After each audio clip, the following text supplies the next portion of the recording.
جس پہ آپ جو ہے ایسیسری سیل کر رہے ہیں اور ساتھ آپ ریپیئرنگ کی سروسز بھی دے رہے ہیں. تو یہ آپ کا ایک بزنس سیٹ اپ ہوگا. تو اس کے لیے خرچہ کتنا لگا آپ کا سارا کچھ کرنے کا $5,000. اس کا مطلب ہے اگر پاکستانی 8-8.5 لاکھ روپیہ آپ کے پاس ہے تو آپ یہ ٹورسٹ ریزیڈنس پرمٹ کے اوپر ہی کمپنی رجسٹرڈ کروا کر آپ بزنس شروع کر سکتے ہیں. آپ کا بزنس بالکل لیگل ہوگا کیونکہ آپ نے ایک لوکل ورکر رکھا ہوا ہے, وہ کمپنی مینیجر ہے, اور آپ ڈاکومنٹ میں یہ شو کر رہے ہیں کہ آپ کی کمپنی ہے لیکن آپ نے ایک مینیجر لوکل رکھا ہے, وہی آپریٹ کر رہا ہے اور آپ صرف آبزرو کر رہے ہیں, اس کو سپروائز کر رہے ہیں, کام نہیں کر رہے. لیکن ایکچولی آپ کام بھی کر رہے ہوتے ہیں, وہاں پر کوئی مانیٹرنگ نہیں ہے, چیک نہیں ہے, تو اس لیے کوئی ایشو نہیں ہے. 6 مہینے میں آپ دیکھتے ہیں جب بزنس بہت اچھا چل رہا ہے تو آپ اس ٹورسٹک ریزیڈنس پرمٹ کو کنورٹ کر لیں بزنس ریزیڈنس پرمٹ میں.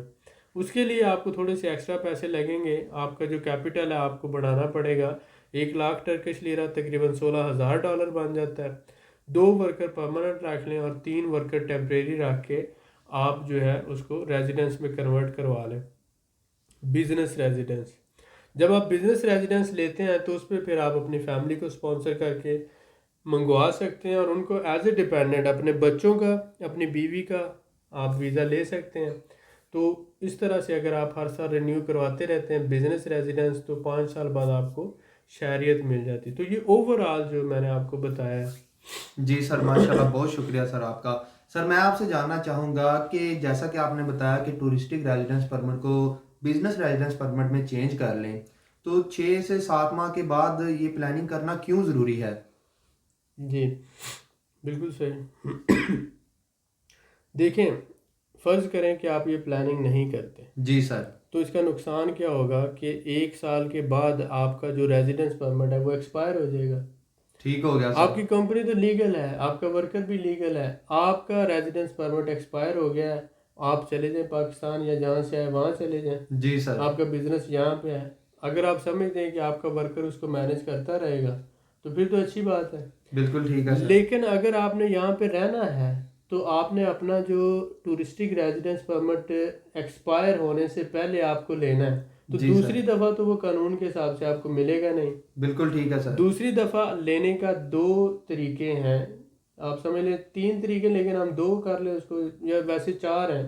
اگر آپ کہتے ہیں تو میں سارے بتا دیتا ہوں, لیکن اس میں سب سے پہلی تو یہ ہے کہ دوسری دفعہ آپ کا جو رینیو ہوگا بزنس کے اوپر ہوگا. ایک طریقہ, یا آپ کوئی لینگویج کورس میں داخلہ لے لیتے ہیں ایز اے اسٹوڈنٹ, دوسرا طریقہ, یا آپ اپنے لیے $5,000 $10,000 $15,000 $20,000 کی کوئی پراپرٹی لے لیتے ہیں ایک لیونگ کے لیے. گھر, کمرہ, 1 کمرے کا یا 2 کمرے کا, آپ چھوٹا سا پرانا گھر بھی لے لیں, 10,000 15,000 20,000 جتنے کا بھی آپ چاہیں لے لیں. آپ کے نام وہ پراپرٹی ہو, ریزیڈینشل پراپرٹی ہو, تو اس پر آپ کا رینیو ہو جائے گا. چوتھا, اگر آپ انویسٹمنٹ کرتے ہیں تو ایز اے انویسٹر ہو جائے گا. تو یہ 4 طریقے ہیں. لیکن 5واں جو ٹورسٹک ریزیڈنس ہے یہ دوبارہ رینیو نہیں ہوگا. ایز اے اسٹوڈنٹ ہو سکتا ہے, ایز اے بزنس مین ہو سکتا ہے, پراپرٹی آپ خریدیں گے تو ہو سکتا ہے, انویسٹمنٹ کریں گے تو ہو سکتا ہے.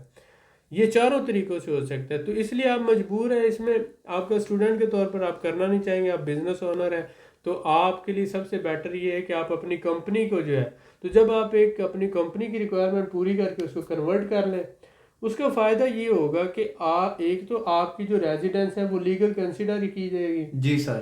ٹورسٹک پرمٹ پر چاہے آپ 10 سال بھی رہیں تو آپ کی ریزیڈنس کنسیڈر نہیں ہوتی, وہ صرف ٹورسٹک ویزا ہے. جی سر. ریزیڈنس اس کو ویسے ہی کہا جاتا ہے لیکن قانون میں وہ ریزیڈنس میں نہیں آتا.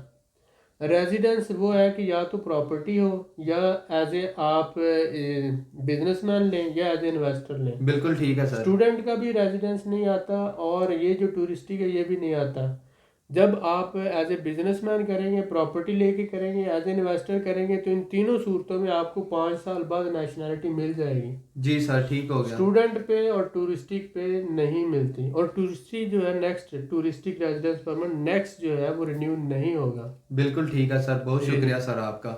سر میں آپ سے جاننا چاہوں گا کہ جیسا کہ آپ نے پراپرٹی ریزیڈنس پرمٹ کی بات کی, تو کیا گھر اور مکان کے علاوہ دکان بھی خرید کے اس کے اوپر بھی مل سکتا ہے ریزیڈنس؟ دیکھیں, جیسے کہ نام ہے پراپرٹی ریزیڈنس پرمٹ, جی سر. ریزیڈنس کا مراد ہوتا ہے کہ آپ کے رہنے کی جگہ. جی سر بالکل. تو گھر جو ہے وہ ریزیڈنس پلیس ہوتی ہے. ٹھیک تو ہو گیا. اگر آپ کے پاس 1 کمرے کا گھر ہے، 2 کمرے کا گھر ہے، 3 کمرے کا گھر ہے، ریزیڈینشیل پلیس ہونی چاہیے. جی سر. اپارٹمنٹ ہو سکتا ہے، گھر ہو سکتا ہے، لیکن وہ دکان نہیں ہوگی، کوئی کمرشل پلیس نہیں ہوگی. دکان یا کمرشل پلیس کے اوپر آپ کو نہیں ملے گا. دکان یا کمرشل پلیس جو ہوتی ہے وہ اگر ویلیو جیسے ہم نے کہا $2.5 lakhs کی ہوگی تو اس پہ ایز اے انویسٹر ملے گا. بالکل ٹھیک ہے سر. 10,000 15,000 یا 20,000 کی جو پراپرٹی ہے یہ ریزیڈینشیل پراپرٹی ہونی چاہیے، اپارٹمنٹ ہونا چاہیے یا گھر ہونا چاہیے. ٹھیک ہو گیا سر. بہت شکریہ سر آپ کا. سر میں آپ سے جاننا چاہوں گا کہ جیسا کہ آپ نے شروع میں ذکر کیا کہ نئے اور پرانے موبائلز کی سیل پرچیز ساتھ کر سکتے ہیں. جی جی. تو اگر کوئی ہمارا بھائی ترکی میں ایسیسری شاپ بناتا ہے اور موبائل رکھتا ہے ساتھ، تو وہ اپنا سارا جو بزنس ہے آن لائن بھی کر سکتا ہے ساتھ؟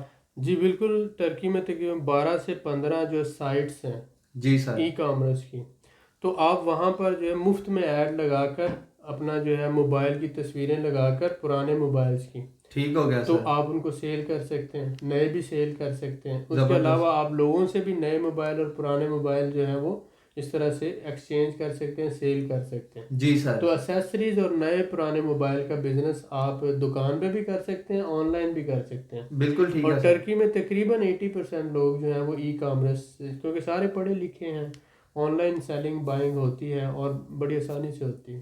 جی سر بالکل ٹھیک ہے. بہت شکریہ سر آپ کا. سر میں آپ سے جاننا چاہوں گا کہ اگر کوئی ہمارا بھائی ریپیئرنگ شاپ بناتا ہے یا ایسیسری شاپ بناتا ہے، تو بعض ہمارے بھائی کہتے ہیں کہ اگر ہم ورکر نہ رکھیں تو ورکر رکھنے کا ان کو کیا فائدہ ہے اور ورکر سے کس طرح فائدہ حاصل کر سکتے ہیں؟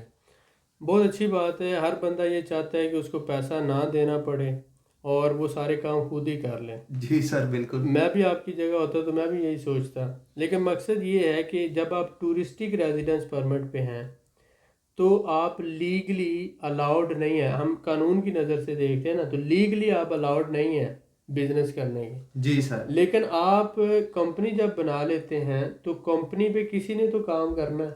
بالکل سر. اب کمپنی ہے تو وہ خود بخود تو کام نہیں کرے گی. تو ایک ورکر آپ اس کو رکھتے ہیں، اس کو ڈاکومنٹ میں شو کرتے ہیں یہ کمپنی مینیجر ہے جی سر. اور یہ میرا ورکر ہے. تو جب بھی قانون آپ سے پوچھتا ہے یہ آپ کی کمپنی ایسے کون چلا رہا ہے، تو آپ کہتے ہیں میرا مینیجر چلا رہا ہے. بالکل سر. میں بزنس اونر ہوں، میری کمپنی ہے لیکن میرا مینیجر چلا رہا ہے. جی سر ٹھیک ہو تو گیا. اگر آپ ورکر نہیں رکھیں گے تو قانون کو کیا جواب دیں گے؟ بالکل ٹھیک ہو گیا سر. بالکل ایسا ہی ہے. بہت شکریہ سر آپ کا. جی.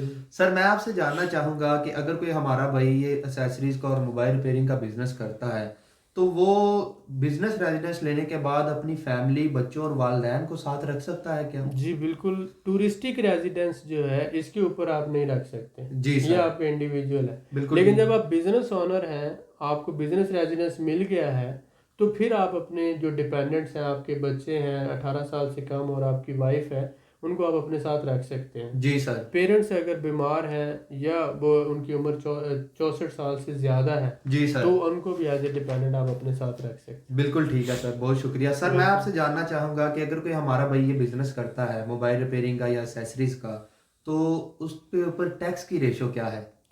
دیکھیں، کوئی بھی آپ ریٹیل بزنس جب کرتے ہیں نا تو وہ اس کے سارے 3-4 قسم کے ٹیکسز آ جاتے ہیں. وہ ملا کے 20 سے 22% وہ ٹیکسز ہوتے ہیں جو اس کو منتھلی پے کرنا ہوتے ہیں. تو جی وہ سر. اکاؤنٹنٹ اس کو لک آفٹر کرتا ہے. تو وہ اکاؤنٹنٹ ہر مہینے اس کا جو آپ اس کو سیلز ڈیٹا دیتے ہیں اس حساب سے بنا کر آپ کو بتاتا رہتا ہے. اس کے وہ منیمم چارجز لیتا ہے، مہینے کے سمجھ لیں $10-20 لے لے گا آپ سے. جی سر. تو وہ بالکل چلتا رہتا ہے. بالکل ٹھیک ہے سر. سر میں آپ سے جاننا چاہوں گا کہ جب بھی ہمارا کوئی بھائی ترکی سے، پاکستان سے ترکی میں یا کسی بھی دوسری کنٹری میں کوئی بزنس کرتا ہے، تو اس کا یہ خیال ہوتا ہے کہ میں وقت کے ساتھ زبان سیکھوں گا. لیکن اگر وہ سٹارٹنگ پہ ہی زبان کا کوئی کورس کر لیتا ہے تو اس کو کیا فائدہ ہے؟ اس کو یہ کورس کرنا چاہیے یا نہیں کرنا چاہیے؟ بالکل صحیح ہے. اب دیکھیں کہ وقت تو انسان کو سکھا ہی دیتا ہے، جی سر. لیکن ہم اسکول جاتے ہیں، یونیورسٹی جاتے ہیں کہ جلدی سیکھ جائیں اور جلدی کمانے لگ پڑیں. تو اسی طرح سے جب آپ ٹرکی میں آتے ہیں تو آپ کو جب شروع میں زبان نہیں آتی تو اگر آپ کسی ٹریننگ سینٹر میں یا اکیڈمی میں ایڈمیشن لے لیں جی سر، اور روزانہ 1 گھنٹہ 1.5 گھنٹے کی کلاس آپ لے لیں تو 2-3 مہینوں میں آپ کو بہت اچھی لینگویج آ جائے گی. بالکل ٹھیک ہے سر. تو ایک تو ٹرکش لوگ آپ سے جب بولیں گے تو آپ کی عزت بھی کریں گے جی سر. کہ آپ ان کی زبان بول رہے ہیں چاہے ٹوٹی پھوٹی بولیں. بالکل سر. دوسرا یہ ہے کہ آپ کو جب زبان آ رہی ہوگی تو بہت سی بزنس ڈیلنگز جو ہیں، کمیونیکیشنز جو ہیں، جب دیکھیں آپ نے مطلب کہتے ہیں نا کہ اگر آپ نے سمندر میں رہنا تو مگرمچھ کے ساتھ بیر نہ کرو، جی تو سر. اسی طرح سے وہ زبان کو مگرمچھ سمجھ لو. بالکل ٹھیک ہے سر. تو سمندر جو ہے ٹرکی ہے، تو آپ یہ جب زبان نہیں سیکھو گے تو آپ وہاں پہ بزنس سکسیسفلی نہیں کر سکتے. بالکل ٹھیک ہے سر. تو آپ کے لیے زبان سیکھنا بہت اچھی بات ہے، بلکہ آپ کو پہلے 2-3 مہینے فوکس کر کے اکیڈمی میں جا کر پراپر فیس دے کر آپ کو زبان سیکھنی چاہیے. زبردست سر. کیونکہ وہاں پر صرف 4-5% لوگ جو ہے انگلش سمجھتے ہیں، 95% جو ہے ان کو انگلش کا پتہ ہی نہیں ہے. ٹھیک ہو گیا تو سر. آپ نے اس سوسائٹی میں رہنا ہے، ٹریول بھی اسی میں کرنا ہے، گھر بھی اسی میں آپ کا ہے، کھانا، فوڈ، ایوری تھنگ آپ کی انہیں لوگوں کے اندر ہوگی. تو آپ سوسائٹی میں آسانی سے جو ہے وہ رہ سکیں گے، جذب ہو سکیں گے اور ان کے ساتھ مل جل کر رہ سکیں گے. ٹھیک ہو گیا تو سر. آپ کی بزنس کی کامیابی کے لیے اور آپ کی سوشل لائف کی کامیابی کے لیے یہ بہت ضروری ہے. بالکل ٹھیک ہے سر، بہت شکریہ سر. میں آپ سے جاننا چاہوں گا کہ اگر کوئی ہمارا بھائی فیملی کے ساتھ وہاں پہ رہتا ہے تو فیملی کے منتھلی ایکسپینس کیا ہے؟ جی کلیم اللہ، یہ لاسٹ کوشچن. جی سر. تو فیملی کے جو منتھلی ایکسپینس ہیں، آپ یہ سمجھیں کہ گھر جو ہے 2 کمروں والا آپ کو تقریباً میکسیمم $300 $250 میں مل جاتا ہے. ٹھیک ہو اگر گیا آپ سر. ٹرکش لیرا میں بات کریں تو وہ 1200 سے شروع ہو کر آپ چلے جائیں 2000-2200 تک. جی سر. لیکن آپ یہ دیکھیں کہ ایوریج گھر جو ہے 1400 1500 1600 یعنی 1400 1200 سے شروع ہو کر 2000 کے اندر آپ کو 1+1 روم جو ہے وہ مل جائے گا. تو شروع میں آپ کو اس طرح سے 1+1 سے مراد یہ کہ ایک بیڈ روم ہوتا ہے، ایک ڈرائنگ ہوگا. ٹھیک ہو تو گیا شروع سر. میں ایڈجسٹ کرنا ہوتا ہے، بندہ مینج کر لیتا ہے.